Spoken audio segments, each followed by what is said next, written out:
This is Outside the Round with Matt Burrill, a Raise Rowdy podcast. Well, what's going on? Hi. Miss Abbey Cone, welcome to Outside the Round. Thank you. Thanks for coming all the way out here to course. Old Hickory, Tennessee. It sounded like you felt like you were at home being behind a Tractor Supply Yeah, over here. I'm from Texas. Hell yeah. Yeah, I wore my Billy Bob shirt. Oh my God, wait, I have my Billy Bob's jacket on. Do you No see that? shit, let's go. That's the funny. world's greatest honky-tonk. That's funny. I love that Hell place. yeah. I was just there in Fort Worth. Oh, really? What were you Yeah. doing out there? I just hadn't been home in a long time, like to just chill and see my family. And my best friend lives out there. She lives like 10 minutes from my parents. And Oh, nice. we just had to have a Billy Bob's. Yeah, you have night, to. yeah. What's it like growing up near that place? Like people have like small town bars that they go to, but that has like the small town feel. I guess for Oh, you yeah. because like you're from there, but it's like Yeah. the biggest Well- building to do Oh, that I know. to enjoy like Western Yeah. cowboy Well, culture. so it's 18 and up. So like I could go there and like sort of in high school and stuff. And I also played there a lot. But it's interesting going back as like more of an adult and Yeah. like, cause I moved to Nashville when I was like 16, yeah, almost I 17. saw that. I've got the whole sheet right Yeah, here. you got the notes. background, all the notes, Yeah. everything. Great job on the talking points over there, brother. So I hadn't like when I was there a couple weeks ago, my best friend Sunny and my other friend Madison, who's Canadian, flew down. We were riding for a couple days at home. And since I was like too young, I never had really like been out in the stockyards before, and we had like a full like stockyards night. It was lit. Yeah, I've heard the stockyards are lit is a Yeah. good way to describe It it. was I've sick. never been out in the stockyards. Really? I've only been like in the building. So It's like better than Broadway. It's like better than Broadway. I mean How most so? most things are. Yeah. It's just like I don't know. There's just like nothing better than being in like a honky-tonk and like an old man that knows how to dance, just like asking you to dance, and it's not okay. like weird. Yeah. Do you know what I mean? And you just get to like dance and then Yeah, and he's then got- go on your way, and nothing's like creepy. Yeah, he's got nothing creepy on his mind. He just wants to dance. Yeah. And girls just want to dance, you know. Yeah, that is true. There's not as much of that in Nashville. No, there's for not. sure.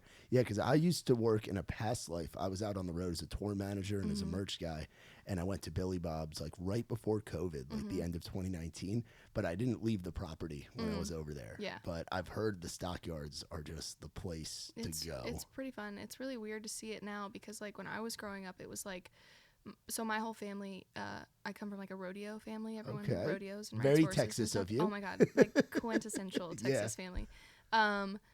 And so I like my parents like put on rodeos and stuff like in the stockyards, and so like I just grew up going there. But there was no, I mean the bars have always been there, but like now there's like this giant hotel called the Drover, and it's like this beautiful hotel, and like there's a Lucchese store, and like it's just gorgeous now. And Wow. it's crazy to see it. Like I was walking around and there's people like speaking to like tourists like speaking different languages, and I'm like, what are you guys doing here? Yeah. You know, it's interesting. Yeah, I think that's just the Western culture Yes. going boom. Yellowstone. It's Yellowstone. It's Yellowstone. It's giving Yellowstone. Yeah. Yeah. We love it. So like, yeah, you probably see like there's probably like bachelorette parties and Yeah. like everything that you get tourists Yeah. here, you get in the In there. stockyards. Yeah. Honestly, like I feel like the stockyards is a better place to have a bachelorette party than Broadway. I'm just like stockyards over Broadway right now. Just stockyards Yeah. over Broadway. Yeah. So you came out here, you moved out here, you said when you were 16. Mm-hmm. What is it like moving here when you're 16? Because I moved here at 23, so I was old enough, and I actually used to work on the bars at Yeah. down on Broadway. I Yeah. did security paid my dues doing that for a Yeah. while. But what's it like moving here as a teenager? Well, I was 16, about to turn 17, and I mean, the older I get, the younger it seems to me. Like now that I'm about to turn 26 in September, and I'm like, damn, 16 was young. I didn't feel. I mean, who like you always feel like you're like grown Yeah. up or whatever. I felt like grown up, but I'm like, no, I was a fetus. Like I was a child. I feel like from the years of like 17 to 20 for me are like kind of just like a blur. I was just like writing all the time, doing what everyone does when they first get here, and like it was great. Like I had a good community of people. I got a publishing deal when I was 16 with a company that's not around anymore, but just like I've always gotten really lucky with being like surrounded by really good people, and I mean it's normal to me. Yeah. I guess. Yeah. Yeah, that's wild. 10 Yeah. years ago. 10 years. That's crazy. Yeah. Well, they say it's a 10-year town, and it seems like shit's been working for you. You've had a lot of good stuff going. Thank you. Yeah. So what, like, it seems like obviously the CMT, the Next Woman of Country stuff, you had to do stuff with Brittany Spencer. Like, you've had some cool shit kind of popping. How's it all been going lately? It's good. I feel like I'm really, I don't know. I feel like it's like shaping up and kind of like my life sort of is like shaping out in this really beautiful way right now to where I like have really great friends and like some of them happen to be artists, you know what I mean? Like me and Brittany Spencer are best friends and like that happened. I opened for her. We didn't even know each other. We had Mickey Guyton was our mutual friend and I opened for her in 2021 on her club tour and I just like hopped in a van with her and like we just literally became best friends and then it's so which I feel like is semi rare to like have a best friend that's also another artist. Yeah. Maybe I just haven't experienced that yet, but it's so nice to like be best friends with someone who knows exactly what you're going through. And she's doing like such cool shit right now, like cooler shit than I'm doing, but I still know exactly like how she feels in those moments, even though she's doing like bigger shit than I am. But like, yeah, my friendship with her is just like truly such like we support each other, you know. She brings me to everything. I sang backgrounds for her at the Hollywood Bowl. Like a couple Hollywood no Bowl, the Hollywood Bowl. No big deal, just the Hollywood Bowl. I know she was opening for John Mellencamp, Bob Dylan, and Willie Nelson at the Hollywood Bowl. It was great. It was crazy. And then Willie like calls everyone, not like Bob Dylan and stuff, but like the other opening bands or whatever, calls them back out there for like the last song. And so I was like on stage singing "I'll Fly Away" with Willie Nelson. The Texas girl dream. And like Brittany was like, I'm just talking about random shit now, but like Brittany was like, I'm like a semi I'm kind of like a deadpan person, sort of like my like humor sometimes is what do you mean by deadpan? Like if somebody says something funny, I'll be like, that's hilarious. Like, but I won't actually like laugh. But I think it's funny. Yeah. But like, it takes kind of like a lot for me to get like super like excited about something. And after we sang with Willie, I walked off stage and I just was like screaming. I was like squealing, jumping up and down. And she was like, it took singing on stage with Willie Nelson to get me to see you and like this excited. I was like, yeah, that's what I'm talking about. Like, I don't know why I went on that tangent. No, but that's yeah, awesome. I feel I'm really happy right now. I feel since I have been an independent artist for the last, I don't have a concept of time. Maybe it's been almost 2 years. It's been great. It's been great for me. It's you know, I had a song called "If You Were a Song" that I put out. That was my first release as an independent artist, and it did the best that any song has done for me, which was really like gratifying and like made me feel really good, and that was cool. And then since then I've just been like releasing, like I haven't really known what I've been doing, but I've just been like following my intuition on things. And it's like, you do what you want to do. Yeah, I just do what I want to do. It's great. When it comes to Abbey Cone LLC, you are the CEO, the boss. You're the person on the ground doing everything. That's the power of being an independent artist. You have the control to do what the fuck you want to do, which is so fulfilling. And it's like, even if it's like, I said this the other day in some interview where I was like, and this is no shade to anyone in general, but it's like when you're not an independent artist and you're a baby artist like at a label, it's like sometimes hard to celebrate your like small wins because they just feel really small in the grand scheme of like the whole system or whatever. And for me, like with my little tiny team that works hard all the time, like we get to like celebrate the tiniest things because they don't feel very small anymore. They like, you know what I mean? And it's like, because we did that, you know?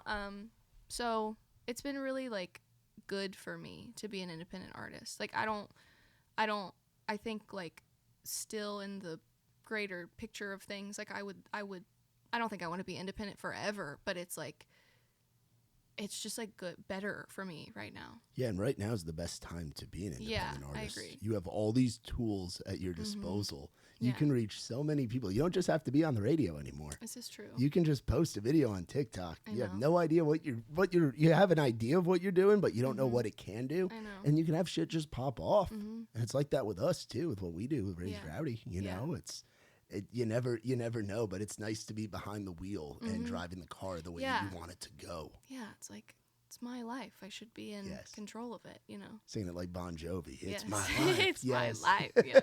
So what was Abbey Cone like growing up? You moved out here at 16, so like your developmental years as a teenager are out here figuring that out. But before you move out here, what was it like? Well, I've been doing this like pretty much my whole life. I started singing lessons when I was 6. So I said my family like was a rodeo family. I didn't rodeo. I am kind of scared of horses, honestly. Wow. And, like, I love them. I love them a lot. But they're big fucking animals. Big ass animals. And if you see somebody get kicked by a horse or get thrown off a horse, which you were around rodeo, you saw the wildest of those animals. And so I sang the national anthem at the rodeos. That was like my vibe. Yeah. And I sang the national anthem for the first time when I was 6 in the stockyards at a rodeo. And like I did it like 2 nights in a row. And there was like 1,000 people there. And like I don't know why I'm thinking of this story right now. It was like just sweet. My dad, like I was so scared the first night that my mom, like I made my mom walk out into the middle of the arena with me and like hold my hand while I like sang the national anthem. That's and the great. second night, my dad got like a smoke machine. Effects. He Dad. Got a smoke machine and like I don't know why I'm telling you this, but it just like I've been doing this forever and like my role in my family is like the family entertainer, you know.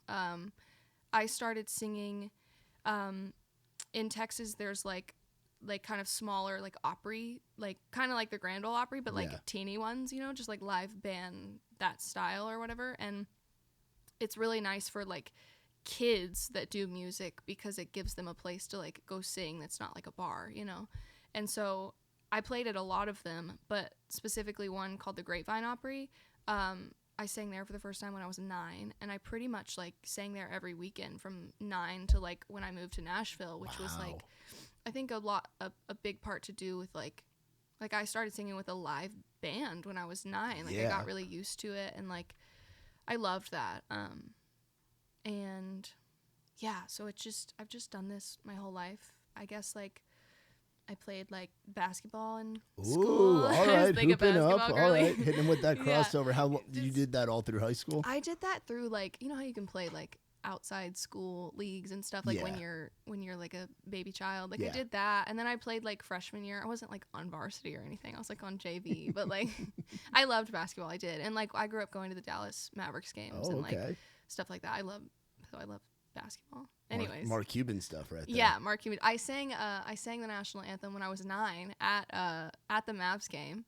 It was like their opening game. It might have been preseason. And the Mavs were really freaking good back in the day. Yeah. Like the Dirk days, Jason Kidd, Jason Terry. Like the Mavs were good. Everybody's like, oh, they're good now because of Luka. It's like, no, they have a long history of being really, really good at basketball. Yeah, and my dad like bought me and my sister is 2 years older than me, but like we kind of grew up like twins, sort of like we wore the same shit, and like my dad had us like dripped out in like Mavs gear, you know, like the pants that like button up, you know, they like rip off. The tearaway pants. Yeah, we had the tearaways. And then I sang the anthem when I was 9, and I just remember they were playing who's Dwayne the Heat. No, it's not Wade. Oh no, it's Dwight Howard. The Magic. Yeah, which is Orlando. Is that Orlando? I just remember being 9 and I was standing like sidelines, and I just remember Dwight Howard like standing right next to me, and I looked up and I was like, that's the tallest person. I'm 9, you know what I mean? Like I was probably like 4. Yeah, I think he's like 6'11". He's like almost 7 feet tall. Yeah. I sang the anthem there, and like I met Mark Cuban and shit, and it was cute. That's cool. Yeah. See, it's funny, like you talking about being like 6 and 9, like young. So my girlfriend has like a little 6-year-old daughter. So I spend a lot of time like watching Bluey, like doing all the kid stuff. So I can't imagine her singing the national anthem at a rodeo. Dude. Like doing that at 6. No, I like that's a big deal. When I see like 6-year-old, 9-year-olds, 11-year-olds now, I'm like, what? Like babies. Yeah. Like, yeah. Anyways. That's crazy. Yeah. So what was it like moving here to Nashville first? Do you get homesick still? Or was that just when you were younger? Or did you never get homesick where you're like, I have to be here kind of thing? Oddly, like, yeah. I think that, so I'll just give you like my sort of spark notes. Yeah, I'll give you my spark notes. So when I was 12, I came to Nashville for the first time. I went to the Opry and I went to the listening room, the like OG listening room. When I went to the Opry, I saw Vince Gill, which I'm like the biggest Vince Gill fan in the world. And sorry, hang on, there's something in my throat. Oh, you're good. You're good, yeah. Because I'm trying to think of what year. So that would be 14 years ago. So that would be like 2010. It'd be like 09. Yeah. 2010. And saw him. Did the like little backstage tour thing, and like Vince's door is like always open. I know that now, but like, and ran into him on like the little tour or whatever, have a picture with him like outside of his dressing room. So I did that, and I was like, that was a big part in like me being like, oh, like this is the shit. Like I really would love to do this. And then I went to the listening room, and oddly enough, I ended up watching a round where his daughter Jenny Gill was playing, and that like, it's like I got to see like the performance side of everything, the like being an artist, like Vince being Vince, and then I saw like a songwriter round at the same time, and I was like, oh, like this is sick, like both of them, you know. And just kind of like from then on, like I from the time I was like 14, like I was spending like a week a month here, and like I met some people that very first night. I met this this girl named Amanda Williams. Her dad, who's passed away, I can't remember his name, but he wrote like 3 Wooden Crosses. Oh wow! So like some OGs. Some like OG shit, and like she really like I haven't talked to her in years and years, but like she was the one who kind of like took me under her wing and like taught me what co-writing was.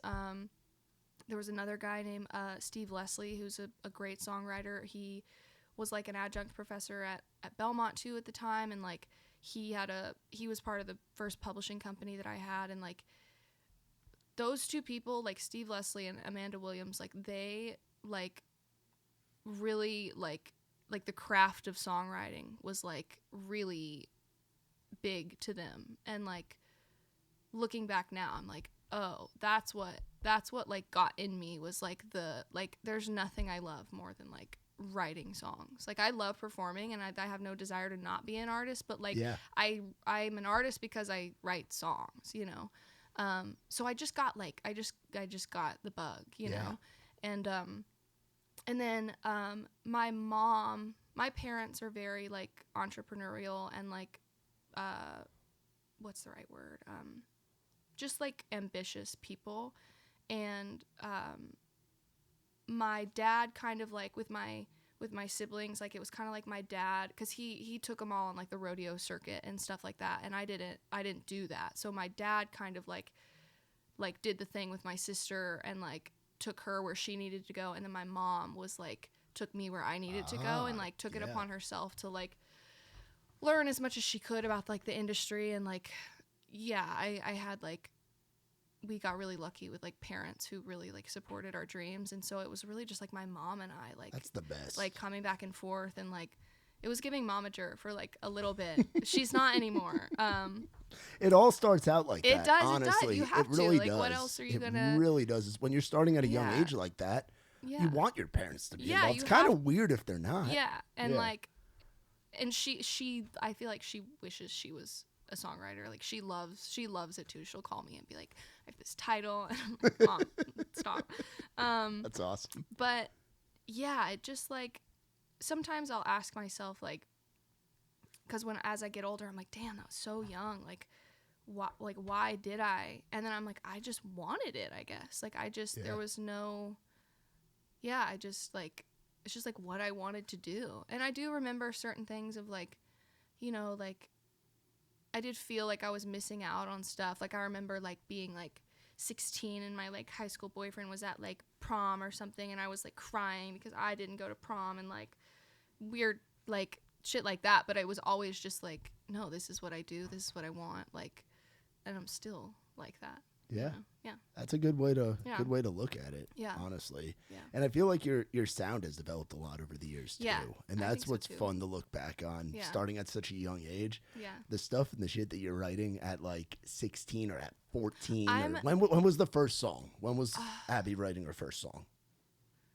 Abbey writing her first song. I know that I wrote, I think the first time I co-wrote was with Amanda Williams when I was 12. That's crazy to just say out loud. Like, you're in a room co-writing at 12. I know. Yeah. And it was actually kind of like, it was interesting. It was a song, this is kind of dark, but it's true that, I think I was in 8th grade. And maybe I was how old are you in 8th grade? Maybe I was younger. 8th grade. You're...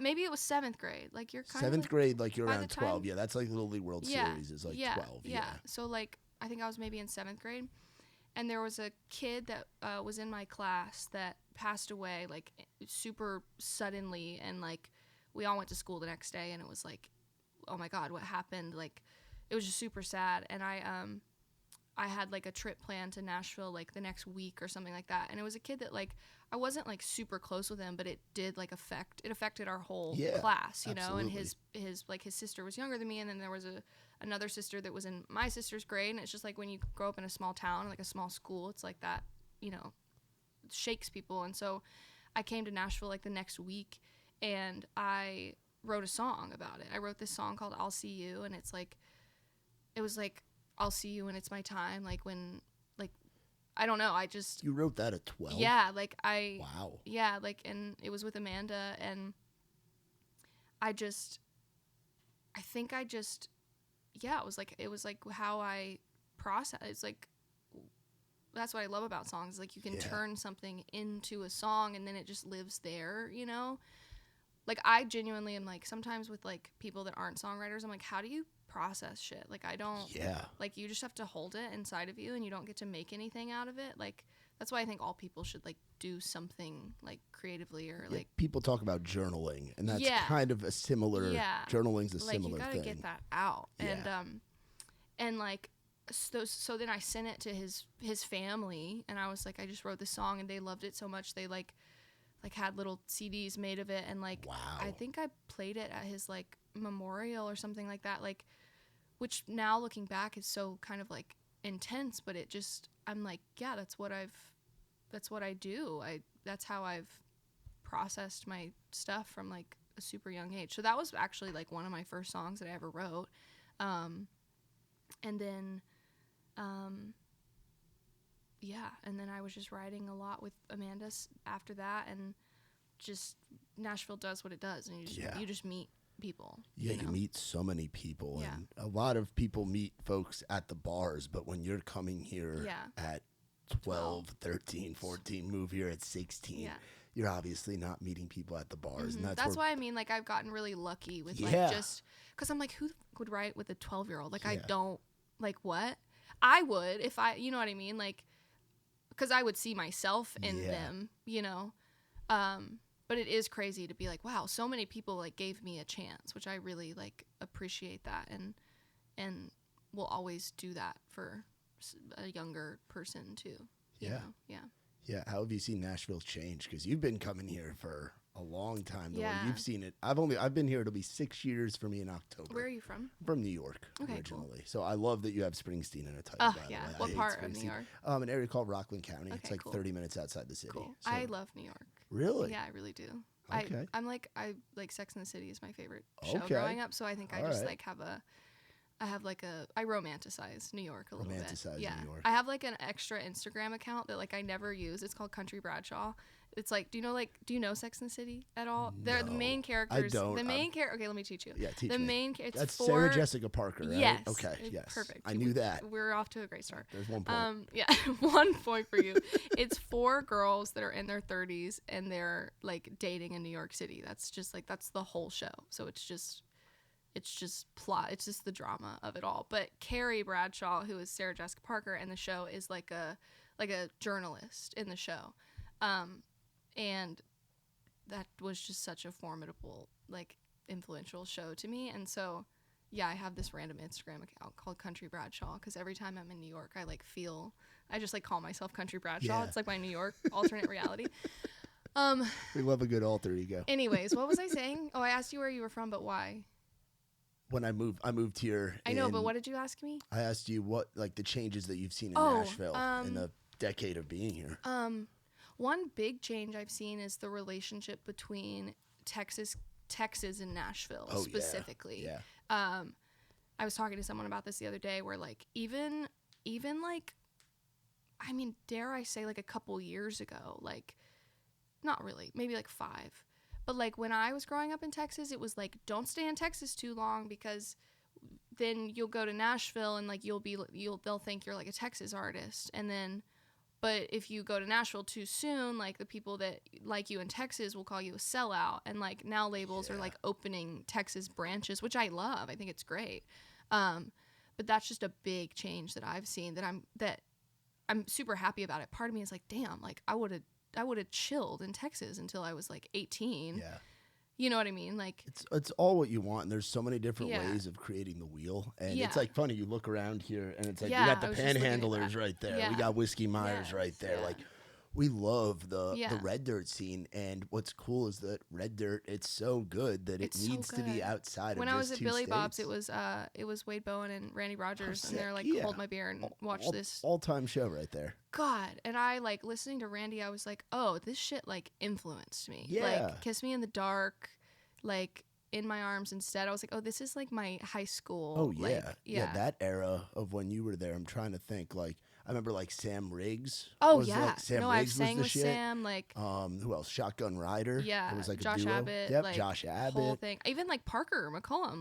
Like I played like a little round thing with him at like there's a place called City Limits in Stephenville, Texas, where it was him and Wetzel, and like I don't know them now or whatever. But yeah, like there was like Texas shit, you know, and it's and I mean Cody Johnson like grew up. No one like Cody Johnson was not Cody Johnson, you know what I mean? But so yeah, that's just a massive change that I've seen, which I think is dope. What else have I seen? I mean, big shift in like independent artists, you know. I think everyone's seeing that. I mean, right even now. just like the terrain of Nashville, just all the buildings going up, just Midtown we're being talking different. like Just geographically, Nashville in general. general. Yeah, for sure. Like, how's it different from 2014? There's just so many more people. Like, it's crazy. I was a Green Hills girly most of my like 16, okay, so you've 17. been in this. So you've been in the city. Yeah. And then I lived in Berry Hill for like years, and it's just crazy. It used to feel like a big small town. Now it feels like a small, big city. Yeah. You know what I mean? Yeah, like it's not quite Dallas or New York or like Charlotte Chicago or LA, but it's getting there. Yeah. Yeah, we're like a train system away. Some growing from pains, there. yeah. Yeah, like the traffic is just fucking crazy. And I'm from New York. I know about traffic. No, it's like why? I'm from Texas. Yeah, you're like, from DFW. You know about Texas. No, but it pisses me. With Texas, though, I'm like, okay, I'll spend 45 minutes driving from Fort Worth to Dallas. That's like the mileage makes sense for the time. The mileage from going from 8th Avenue to 12th Avenue, like with the minutes, like the math does not math. Yeah, it's annoying. Yeah. Also, people can't drive here. Well, it's because we're all from different places. No, I know. That's and we're why. just it's all a like big wilding out. pot. I know. Yeah, it's because in New York, the left blinker is like the middle finger out the window, and we're cutting you off, you know? And then West Coast, they're driving like chill. The Southerners have no idea what the hell they're doing. Know. Like, it's all over the place. I do feel like every time I was just in LA, and like, I love California. I love LA, but like, every time I get like like restless in Nashville. I just like need to go somewhere else, because then when I get back, I'm like, huh, okay, like it really does. Yeah. Like I do love it here. Yeah. I'll get like bitchy sometimes, be like, I don't like it here, but I love it here. In 10 years, you're officially a local too. Am I've I? heard that they say that, like, I can't bitch about it yet because I'm only at 6 years. Yeah. So I'm not there yet, Yeah. but I'm getting close. Yeah. You know. Yeah. I'm getting close. Going back to the Texas stuff too, it's like the Texas artists and even like the different sounds that are coming out of Texas. Like you were there, like I'm thinking about that when you move out here and you're 16, like Co is just starting to become a thing. Whiskey Myers, like the rocking side, like you saw it a little bit with like the cross Canadian ragweed guys, but even like Caitlin Butts. Yes. Yeah, we played like a lot of stuff together. Yeah, there was like this rock segment coming out. You still had like the neo-traditional twirl around the dance floor kind of acts. You have Turnpike doing what they were doing up north in Oklahoma. Yeah. And then you have, to me, when I think of like mainstream Texas that spans outside of the Lone Star State, I think of like Kojo, I think of Parker, I think of people that are able to do like have different sounds, and that's something that you've got. You've got you've got quite a few different sounds. Thanks. Like you don't just have like one thing that's over and over and over again. You blend a lot of shit. Thank you. Which is great. I appreciate that. I really want to I want people to feel that way about it. Like I don't want to have to do one thing. Cuz I love so many different types of music, and like you know, like the music I'm working on right now, like I'm going to put out something this year. I don't really know what it is. I'm just working on it. Well, maybe you haven't written it yet. Maybe no, I have. You have for sure. It. Okay, because I was gonna say maybe you have. Like you never. That's the beauty of it too, with being independent. You never know. You could go into a write later this week. No, or next week, I do love that. I've written. Pop up. I'm saying I've written it, but like I wrote probably 3 songs in the last 3 weeks that I'm like, oh, those are the songs. Those like, need to be. Yeah, those are the ones. So. Yeah, I can feel something coming together, and like some of it's a little more pop, but like I like a couple months ago I was like listening to all my stuff, and I was like, wow, I tend to kind of either write like just right now, like I tend to kind of write almost like I think country's about the writing. I don't really give a shit about the production, but like like I tend to write more of like a pop leaning song, or I go like traditional country. Like it's one or the other. It's like one or the other. I mean, sort of. And I was like, I just don't want to have to like pick. Like I want to do all of it. But as far as the way that the more traditional country stuff is produced, like I'm still trying to like manifest the right person to like work with for that. And like I really like I've always dreamed of like cutting a record like with the band. Like it doesn't have to be like Sony Tree spending $1 billion on it, but like I just know that like the time for that is coming. And this other stuff that I'm working on is more like I'm working with producers that I really love, and it's like, you know, more of like the modern way of doing things, like and yeah, so the stuff that I'm probably going to release like before the end of the year is like more on the same vein as I Hate Springsteen and If You Were a Song. It's just not, but I'm going like I'm going country. You're going. I'm going. I need to. It's like I don't think people it's not even about what people do or don't know. It's like when I grew up singing traditional country music, you know, and like when I sing traditional country, it's like I feel like it's like breathing to me. What was your go-to cover? The Help Me Make It Through the Night. Yeah, Help Me Make It Through the Night. He Stopped Loving Her Today. I mean everything, like literally everything. It's just the best music. Like there's no better than like a good ass country song. Yeah. Like Till I Can Make It on My Own. Like and I just have such a desire to like, I feel like I'm a singer. Like it feels, as a singer, it feels so good to sing that shit. So I'm like, that's in my like heart right now. And I'm like, but I know it's like, it'll show up when it's right, like the right situation. And I can't wait. Like I really can't wait to find myself like I'm a kind of woo woo sometimes, where I'm like, I don't know how I'm gonna do it, but I know it'll happen. Like I know I'll find myself in a studio somewhere one day, and I'll be like, wow, I'm making the thing that I wanted to make. Yeah. But I'm loving the stuff that I'm working on right now in a more like modern way, and yeah, like I like the idea of putting out a pop song and seeing like who resonates with that. You know, it's like. So I'm just, again, no one's the boss of me. So no one's the boss. Abby's the boss. Abby's the boss Abby, of Abbey. Baby. Let's go. Yeah. Let's go. So what do you like doing when you're not doing music stuff? So I feel you're on the grind. Like as an independent artist, it's a different grind. You're at it. You keep going. Yeah. It's your passion. The bug bit you. What do you like doing? Like, what do I like doing? How do you unwind? Like what'd you do this weekend? Well, what did I do this weekend? Well, I was in Texas for like 2.5 weeks. Oh, okay. Oh, that's right. You're talking about the stockyards and Billy Bob's and all that. I was in Texas for a while. Yeah. But like a weekend off in Nashville. A weekend off in Nashville. I have like really good girlfriends who happen to be artists. So like a lot of times they're gone. Also, my best friend lives in Texas. So like, I don't know. I don't know what I do. I don't know what I do for fun. I'm going through some massive changes in my life right now that I can't really like super get into, but so like my life right now is a bit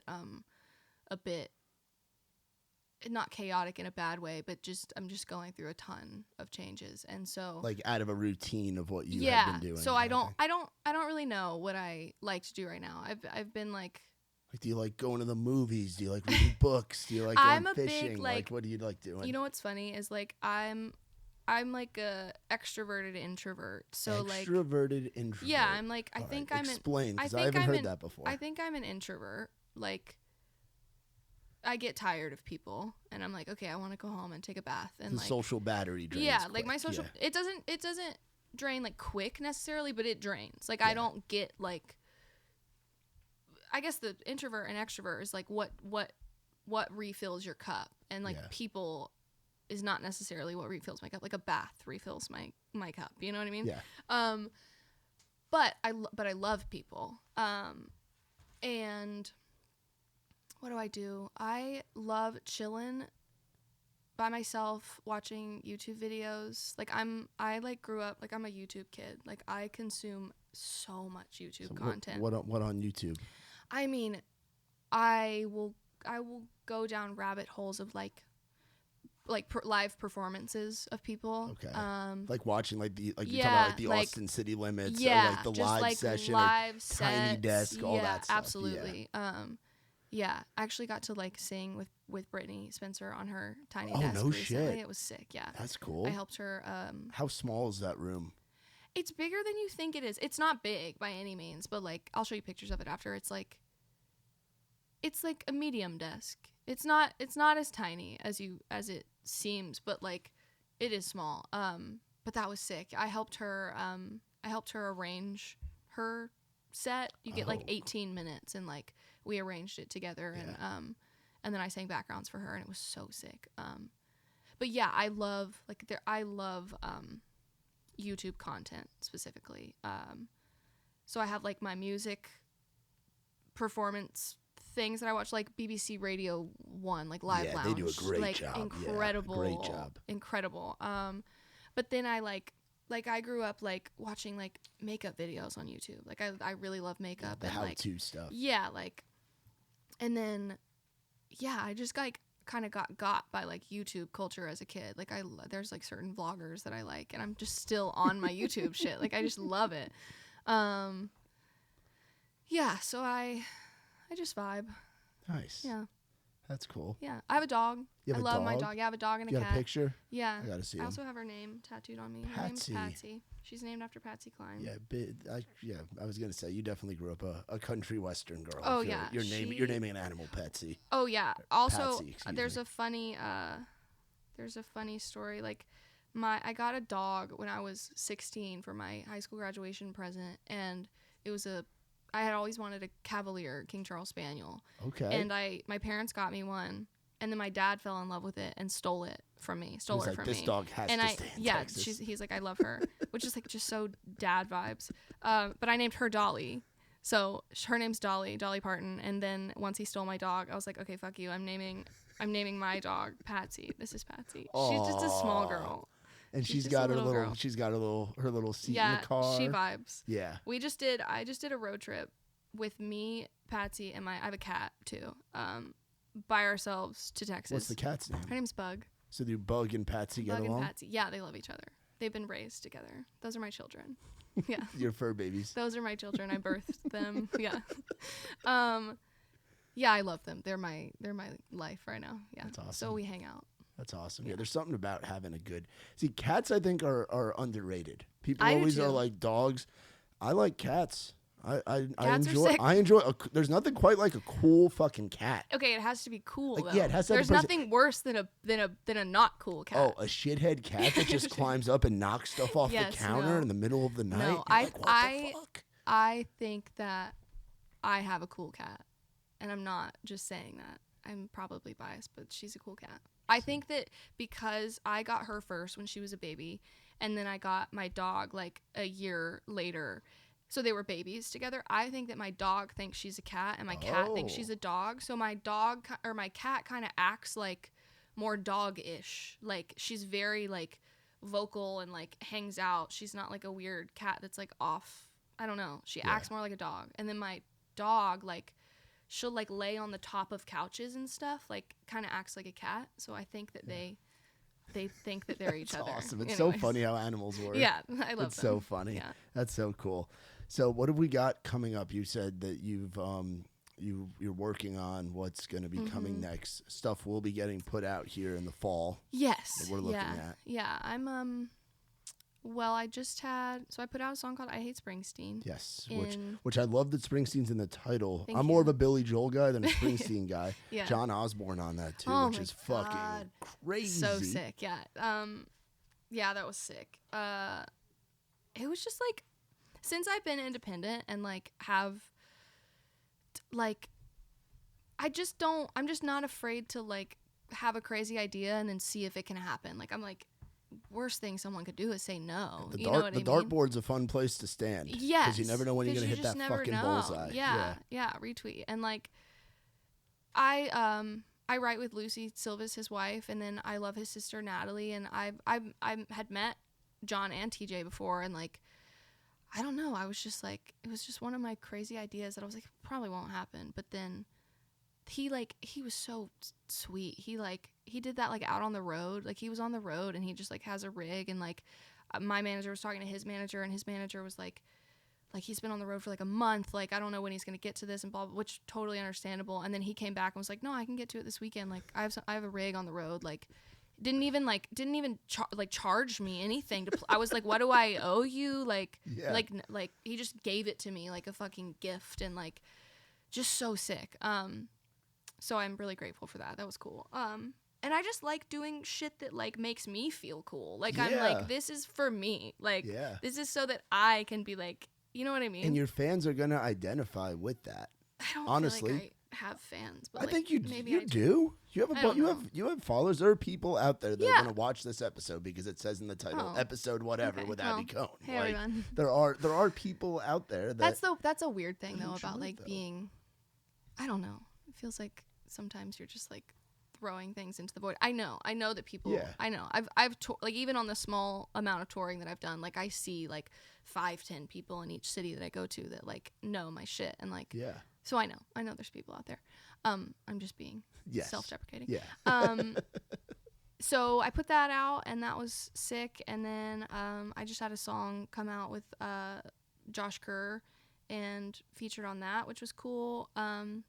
I have another collab coming out at some point in time that I probably can't say. It's a cool one. It's like kind of country adjacent that I featured on, and then probably gonna put something else out in September, which is my birthday month. And then I'm cutting 3 songs at the end of this month, and like I just feel like it's gonna fall together and then it'll come out before the end of the year. Yeah. Is what I'm hoping. Yeah. Yeah. That's awesome. Yeah. Well, it's been fun. Thank you.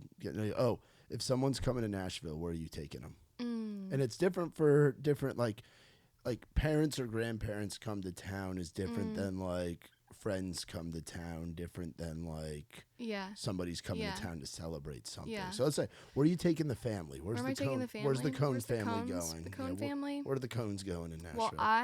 Well, they've been coming here just as long as you have. So. They have. Let's see. Last time we were here, I took my dad down to Leaper's Fork. Oh, great spot. Yeah, he hadn't really. He's like, you take him out of he has like a 3-day max outside of Texas, and then he has to go back, and like the city is just like not for him. So I was like, let me get you outside the city so you're not like crawling in your skin. This would maybe be fun to talk about. One of my best friends and favorite co-writers, her name's Madison Kozak. She's an amazing writer, artist. I know Madison. Okay, yeah. Love her. Her and I started a songwriter round called The Pony Show. Oh, no shit. Yeah, we started it last October. I've heard of this because I've seen people doing it. Yeah, people have been talking about that. You're doing a good job. Thanks. It's at it's at a place called the Lake Great. It's like this kind of little speakeasy vibe underneath the Virgin Hotel, and like great spot. It's so sick. Yeah. And we just like. We wrote my song. I have a song called Talk of the Town that I wrote with her and Heather Morgan. And it's like, the hook is like, we were just bitching one day. And like, the hook is like, you're only the talk of the town until they find someone new to talk about. And it's just like this really honest song about like Nashville. And like that session led us to just talking about, like, I don't know, just, we were like, why don't we start around, Yeah. And so we did. And like, I got this fortune cookie like a couple years ago and it said, begin, the rest is easy. And like, it kind of changed my life. And I was like, we should just begin, the rest is easy. And so we did. And it's been like so cool. And so I'm not even just saying that to plug it. Like, I feel like even if it weren't my round, I would take someone to it because it feels like what it felt like to play it like Belcourt Taps back in the day. Like shout it out feels Belcourt. like shout out Belcourt Taps. Shout out Belcourt. Miss you, Queen. So, and my parents haven't gotten to come yet to a pony show. So that is my answer. I would want to take them to the pony show. What day of the week does that happen? It happens your next one? every last Wednesday of the month. So it's the one this month is on the 28th. 28th. Nice. And then we have an August, we have a September show. And then I think we might be done for the year, even though I wish we could do a October show because it'll be a year. Well, if you ever want to come and play around or you want to do a pony show takeover of Rowdy night, we happen to stretch ourselves and do like a dozen or so events a month in town. That's crazy. A dozen is crazy. So you know how you're doing the one a month, and I used to do even one a month is like like hard. I got one tonight here at the Rusty Nail. Damn. I got one Wednesday, and then we got one Sunday, and then one Tuesday, and then one Wednesday. Like we're just running, going. So, but if you ever want to do like I a would collab, love that. We've never done one. It'd be sick to do that because we were at Live Oak for years, Yeah. and then we just moved from Live Oak. We're gonna be at it's not fully announced yet, but we've been doing our Wednesday night like full band stuff at Losers. Cool. So we're going to be moving the rounds we were going to be moving to Winners, but now it's going to be Riley Green's bar. So okay, sick. We're going to have what's that called? Riley Green's Duck Blind. Okay, cool. And it's where is that? Where Winners used to be. Oh, so that's great. Wait, is there no more Winners? Winners has been knocked down for a while. Oh yeah, they knocked that down and remodeled it back in January. They started, so it's about to be done. So that strip. She is not a Midtown girl anymore. You're not a Midtown? No, I used to be. I feel like Midtown is easier to handle than Broadway. It is. So where are you? Are you more? I'm in East. You're in East. Okay. I'm in East. All right. You're cool enough. See, I don't think I'm cool enough for you East are. yet. You're cool I don't know if I'm cool enough for East. East. Yes, you are. I don't know if I'm cool enough to hang out at Duke's. Like I don't hang out at Duke's. Where do you hang out? Where's the cool spot in East? Where do I gotta go? Because I go to Smoker's Abbey. I'm a big cigar guy. Oh, so I go to the cigar. I go to the cigar lounge. I don't know. There's Attaboy's really cool. It's like the speakeasy. Yeah, Attaboy. Attaboy's cool. Inglewood Lounge is cool. There's a place called Shulman's. It's cool. Shulman's. I've heard about Shulman's. Yeah. There's a new one that I haven't been to yet that everyone likes. Is it called like Roy's or something? Roy's? Yeah. Roy's? Everyone likes. I don't like the outside of it. So I like going to Lakeside when I'm going to a show at Basement East. I like a Lakeside. I like a Lakeside night or a Lakeside pregame before a show at the Basement East. Yes. Or I like going to Uptown. not the Wall and FGL song, the arcade with the shitty pizza. I'm not a barcade. See, I like the arcades. They're fun. I've never been to one. I get a little high, go in the arcade. I have a fucking ball. Yeah, and then I go into a show, and then I go to Lakeside. Boy to me. Yeah, it's like a little trifecta. You know, you go arcade to Basement East to Lakeside. Yeah, that's a trifecta. That's a little trifecta. And then, are you you're more of a Red Door East girl? No, I actually don't. I was a Red Door Midtown girl. Yeah, I was a Red Door Midtown boy for a long time. Yeah, no, I still pop in there every now and again. You have to. You have to, especially for us. And it's like that's how you find because there's new people moving here every day. Oh yeah, and there's new classes that come in. My last time I was at Red Door was with my friend Jordan, and she's like fully a mom, but like just goes hard sometimes. Root beer float shots? No, like I don't even know what we were drinking. Oh, it was before it was the last time the CMT awards were, or was it the CMA? It wasn't CMA. CMAs were in the fall, so that was like November. But it was like CMT is during CMA Fest. I know, but it was like in Nashville. It was either CMA or CMT. I don't remember, but it was like maybe almost 2 years ago now. And like I went with her and like didn't know that the drinks and I'm not like a drinker. Like I drink like 2 drinks and I'm drunk. So I like really have to like chill. You're going to love that 4-pack. No, I know. That's like, I was like, I can't drink on this podcast because I will get drunk. But I didn't realize that the drinks, I think we were at Bridgestone. I didn't realize they were doubles. And so I was just like vodka cranberrying it up, but they were doubles. And she didn't tell me that. And so then like we just ended up at Red Door, and like I was so drunk, and like I had never looked through like the hole in the ground. Oh, that's the first thing I did when I went to that bar 6 years ago. Was look through the hole and see what's in there. It was probably just because I was so wasted every time I was there. I didn't realize that there was like a hole in the ground. Got you to look in the hole. And then there's like a video of me like on the ground. I'm like, ew, why am I on the like? No one told you to get on the ground to look. Like what? You got to get a good look. You got to get down and there, like, lay down and look. No, that is disgusting. That's the way to do I it. am disgusted the Red Door with rite of passage and like, right there. Okay, well I did it, and she like, it was so fucking funny. It was like, it was just a bunch of us, and like she ordered like $100 worth of Taco Bell to Red Door, which like $100 of Taco Bell is like so much Taco Bell, and it was just like, I was so wasted, and I just like popped in, and there's just like out on the patio like Taco Bell everywhere, and I was like, this is a dream. Like this is hilarious. Anyways, Red Door Midtown is the way to go. But what am I talking about? I don't know what we're talking about. You're talking about how you like to hang out in East. Oh, the rounds and all that. Yeah, I just feel like at this point in my life I'm more of an East Nashville girl, but I also, Brittany lives in Germantown. And like I like what's the place in Germantown? Neighbors? No. Well, they have neighbors everywhere. Just Germantown in general. I like a Germantown moment too.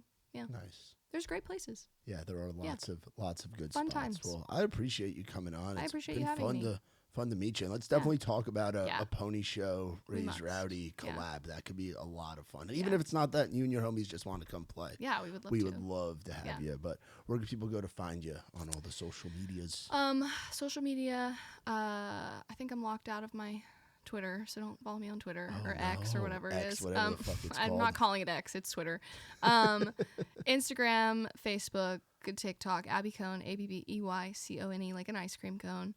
Spotify, Apple, Amazon, all the streaming things. Hell yeah. Yeah. Awesome. Well, I appreciate you coming on. It's been fun getting to know you. Thanks for having me. Absolutely. Guys, be sure to check out our girl, Abbey Cone. Like she said, I Hate Springsteen is out now. More music coming before the end of the year. And you guys make sure you check out her stuff on the socials. And shout out to our friends from Surfside Vodka. You passed me that little box right there. Surfside Vodka, iced tea vodka. They are crushable. Go surfing with us. Abby's going to take these home. And this 4-pack will last you a little while. With 2 of these and be drunk. And they're not carbonated. So they're... Me and Brittany might drink this tonight. Enjoy them, please. Hell then... y'all be sure to visit raiserowdy.com for more on us. Like, rate, subscribe, tell your mama. And then for my girl Abby, I'm Matt Burrill. This has been Outside the Round. I ain't never been the kind for staying one place for too long. I ain't never been the best at saying I love you to a girl I love. Only got a couple tricks on my sleeve. They